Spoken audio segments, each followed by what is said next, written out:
All right, everybody, and welcome back to Problem Solver Politics. And today, I'm going to say we, but just be me today, we're going to go through another one of these interesting, I guess you could say, celebrity candidacies. Honestly, it's a bit of a story, so let's just get into it. Obviously, there's a couple pretty high-profile celebrity campaigns going on right now. You might be familiar with Kanye West, who's still currently embroiled in his battle to make it onto as many ballots as he can across the country to run for president in this election cycle. Have an article here from The Sun just from a few days ago saying that how he's 14 seconds away from appealing on the Wisconsin ballot. So we had one campaign. Earlier, we had a campaign we followed a little bit. Didn't come to fruition. Jesse Ventura said he's going to throw his hat in the water, maybe run for the Green Party. Didn't end up happening. I think it was a hang-up with his employment with RT and health insurance. Either way, we had that one happen.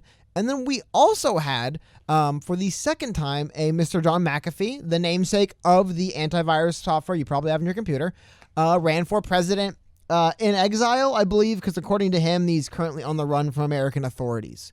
As this lead says right here, pour one out from a undisclosed location. Because John McAfee, last I heard from John McAfee, actually, he was being arrested in, I don't remember if it was Germany, it was somewhere in Europe, for wearing women's underwear on his face instead of a mask. So, anyway, why don't we go through those? You might have heard of some of those. Well, because a few months ago, and some of you might have heard this one happened. I want to say it was July 4th is when it actually happened. We had another individual throw his name into the running.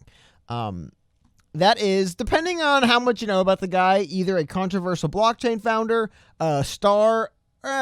He was in the Mighty Ducks movies. Remember, he played the young Gordon Bombay in the Mighty Ducks movies. He was in, what was it? I think I have it pulled up right here, actually. You can check it out. He was in, forgot what it's called, but he's in the movie with Sinbad from the 90s. That's him right there where he goes as a kid. Anyway, he has announced he's also running for president as well. But that's not really, another weird vanity campaign or whatever. I want to go through some of his policies. He has some interesting policies. And I want to go through a little bit of more why they may refer to this individual as a controversial individual. So before we get into any of the, I'm not going to give it away. Anything else, very quickly, I want to give you an idea of his policy, and then we'll go through, I believe he's appearing on like 15 states ballots. We'll go through that. He's not going to win. Not going to worry about that, but let's see who this guy's about, and then I want to go through a little bit more backstory. He's a billionaire from cryptocurrency and a actor as a child, but it gets weird. But anyway, let's get some of his policies. There's some fun stuff in here as well, interesting stuff. So he actually has a handy little graph on his website to kind of show where he diverges from the Biden-Harris and the Trump-Pence ticket. Now you'll notice he diverges from the Trump-Pence ticket literally in every single way. It appears he's a little bit in agreement with the Biden-Harris ticket, and then you'll notice they kind of stand apart in many things. A couple of things might jump out at you. A couple did to me at least. First one that jumped out to me was this universal earned income. We'll get to that in a second. You also notice the ranked choice voting. I love how he has pardoning Edward Snowden there, and he doesn't have Biden, Harris, and Trump Pence. I guess we know what Trump Pence's stance is. They haven't done it. But it's just funny. I don't know. Has Biden and Harris said anything about pardoning Edward Snowden? Legalizing cannabis, which I believe, I think it was like a decriminalization, wasn't Chuck Schumer just pushed, but again, he's not the party. Immigration, digital currencies, healthcare for all. I love how he has a question mark under healthcare for all for Biden and Harris. And then environmental sustainability. Let's go through this, the one I wanted to show you guys. So let's get to the interesting one I thought, which was universal earned income. Now, anybody who was following during the Andrew Yang campaign, any idea, some of this stuff might sound familiar. I'm going to read to you what the universal earned income is. Universal earned income says, as president, I will establish a universal earned income for all Americans. Universal earned income will be distributed equally to every American as a monthly stipend. Instead of constituting a handout, universal earned income is an inheritance for all Americans, arising from the need to share our collective historical progress and prosperity. I think I've heard this before. Universal earned income will be funded through a VAT tax. Don't call it that, just a VAT, or a value-added tax, because he called it a value-added tax. Anyway, and changes to the financial structuring of the federal government that will address the current gross misallocation of resources at the national level.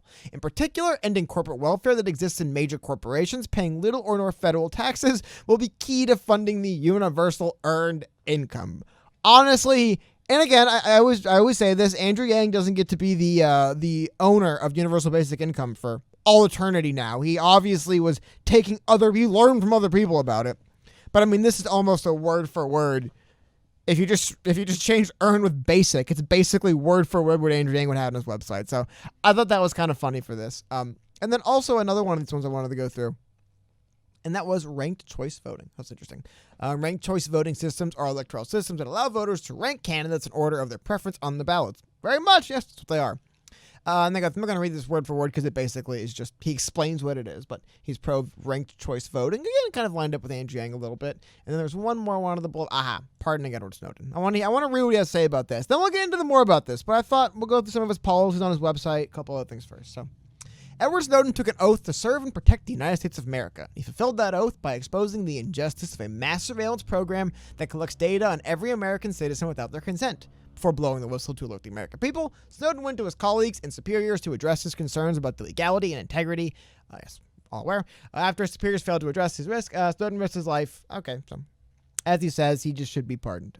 So interesting stuff here, but again, that's, policies are, I kind of hate to say it, but really, the closer you get to election day, I feel like the more policies don't matter and the more do people just trust you matter.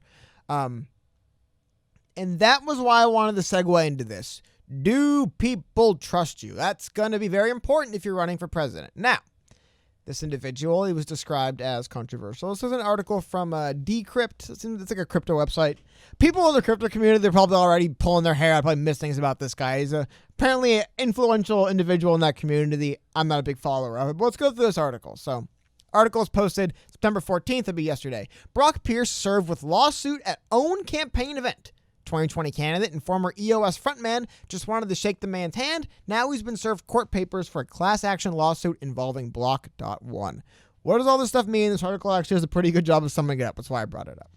So I thought the first thing that would be pretty funny to show is this is the actual video right here of him being served. Unfortunately for him, he seems to be a little bit of height challenged individual, but you can see him right here. He's the guy in the gray suit, shaking hands, kissing babies, so to speak. And I'm trying to find out exactly which person it is. I believe it's the person who handed him that would be, or I believe that individual may be right there. Anyway, it's from a James Kutolas. He says, our team served Brock Pierce for securities fraud at his rally in NYC. Pro tip, when you're trying to avoid getting served for a multi-billion-dollar fraud case, maybe lay off outlandish presidential campaigns. Okay, what does that mean? Then they get into a little bit more of this. So let's go through this quickly. So the same James Kutola, CEO of Typhon Capital Management, part of a lead counsel for a lawsuit, confirmed via email that service related to a securities fraud class action. Here we go. So the class action alleges breach of fiduciary duty and unjust enrichment by defendants who compromised both current and former company executives. In addition to Pierce, it names other co-conspirators. The team alleges that Block.one, the brains behind the EOS blockchain, its man's company, did not register the EOS token sale, which raised roughly $4 billion in Ether, with the U.S. Securities Exchange Commission.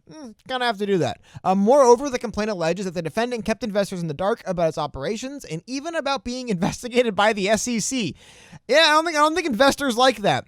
And ultimately actually led to him have to settle a complaint with the SEC, for $24 million. So Katolis is told Decrypt that his group, which is led by Grant and Eisenhofer, and also includes the Northwestern Law School Investor Protection Center and litigator Jenny Fetrenko. This is not one guy who's like, hey, I think you ripped me off. Was appointed lead counsel on behalf of the Crypto Assets Opportunity Fund, which will be the lead plaintiff in the class action. The next step will be filing an amended complaint. If the Block.one will try to file a motion to dismiss. If the case survives that motion, then the class certification process begins in earnest to establish who exactly lost money due to Block.one's misconduct and exactly how much. So, again, you're talking about, but I mean, this is, you can indict a ham sandwich, right? I mean, the idea you can bring a lawsuit against basically anyone for anything is kind of one of the great things about this country, right?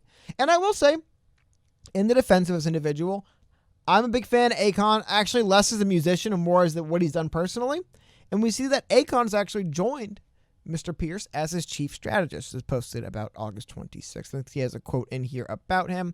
No, they have a quote again about Akon. So Oh, there he goes. He says, I've always known Brock Pierce to be a stand-up guy. He's a real people's person. He doesn't operate between party lines. We share the same dream of pushing America forward for everyone without showing favoritism to one particular base. Like I said, I like Akon. If Akon's vouching for this guy, because Akon seems like... I love it. Akon's literally putting his money where his mouth is and building his own city in Senegal. And saying, I'm just going to build a city, have my own cryptocurrency. It's going to have everything we need. It's going to be awesome. So, very cool for him. But I do admit... when you get served a class action, allegedly billion dollar class action lawsuit at your campaign rally for essentially defrauding, and not defrauding, but screwing with your investors, I don't know. It's something about it doesn't speak to a sense of confidence for me. But again, I'm not a big crypto guy. Maybe sure, let me know in the comments all things I got wrong about this. But there's one other thing I found in my little, preliminary research, I guess you could say. Not preliminary. I've been following this guy for a bit. But about 3 or 4 days ago, last week and a half, 2 weeks, you can go online and look. A bunch of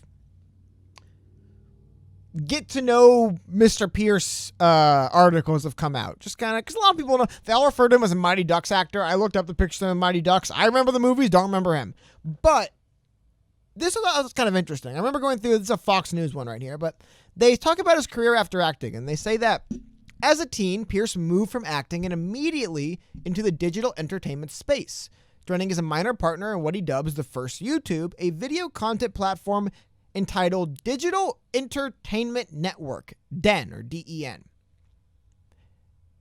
Now, it doesn't really stand out as much, right? If it's the first YouTube and I ain't heard of it, I'm assuming it didn't succeed, right? But this is what I thought was interesting. And I didn't do a full deep dive. I don't want to go off the rails on this, but I did a little bit of research into what this DEN is. And it led me to an article here I want to pull up on IndieWire. And this is where this guy really, this was the moment. I mean, the fact that he's a billionaire, actor, philanthropist, Akon's backing him, he's doing all this stuff. That's one thing, right? The fact that his policies, he's like, hey, look, I'm pro UEI. It's basically universal basic income, but I changed the B to an E.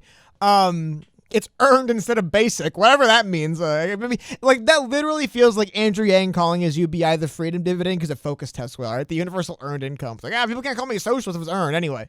That aside, I'm like, okay, that's interesting. Some of his other policies, he does seem to be on that. And I think you look at ranked choice voting, universal basic, universal earned, whatever you want to call it. This stuff definitely seems to be arising from that kind of, I don't want to say tech world, but people in the business world looking at government and saying what is wrong. Something like universal basic income and something like ranked choice voting does come up a lot. Worth noting. However, this DEN that he talked about, I'm assuming he just brought it up.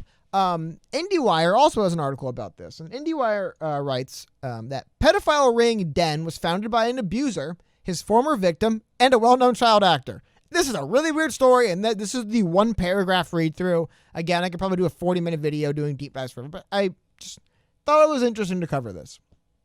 So Brock Pierce, a frequent Villard subject who appeared in the Mighty Ducks films, was introduced to Mark Collins Rector and Chad Shackley by the Usual Suspects director Bryan Singer.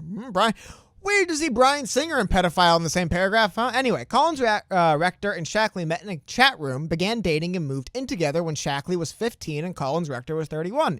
Sounds illegal. After starting an internet service provider, they recruited Pierce to form the Digital Entertainment Network, a 1998 precursor to modern streaming platforms.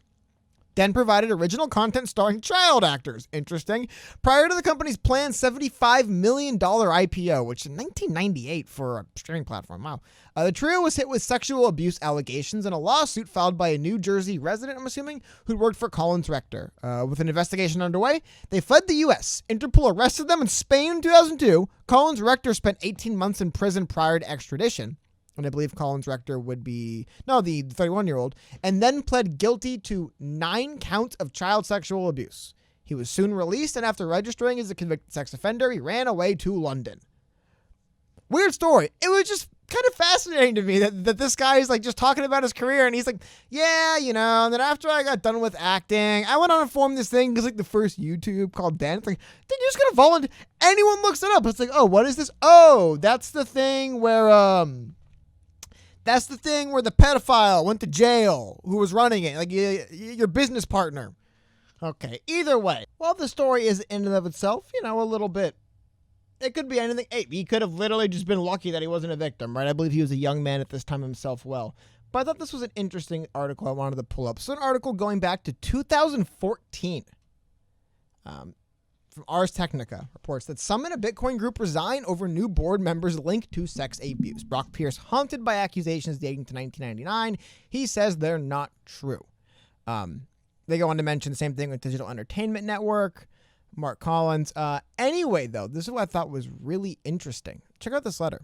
Patrick Alexander wrote, "Unfortunately, I must resign as an individual member of the Bitcoin Foundation. Reasons are many, but the following are salient." Mentions 3 individuals, particularly Brock Pierce, being associated with alleged pedophilia, now newly elected to an industry seat. I have another person mentioning, "I am also resigning as a lifetime member. If the Bitcoin Foundation is to be taken seriously, they need to immediately remove Brock Pierce from the board and save face. Brad, there are plenty more allegations than what you brought up. There are actual lawsuits on corporate fraud and other stuff. This is not the type of associations you want to have for Bitcoin, especially not with the mainstream media." But I guess to note, some people did say they would stand by him. And this story goes on forever. Again, I'm not digging up dirt about this guy's past. Not the point of this video. But I just... in an election season, man, that's been so wild, right? That's had so much stuff. So much... I don't even know the word for it. A crypto billionaire with ties to alleged child abuse being served a multi-billion-dollar fraud class action lawsuit at his own campaign rally. Well, that's I'm not going to say I've seen it all, but yeah, man, that's the 2020 election, I guess, in a nutshell. You're going to see everything. And we got 50 days left. Imagine what's going to happen with the real candidates in the next 50 days.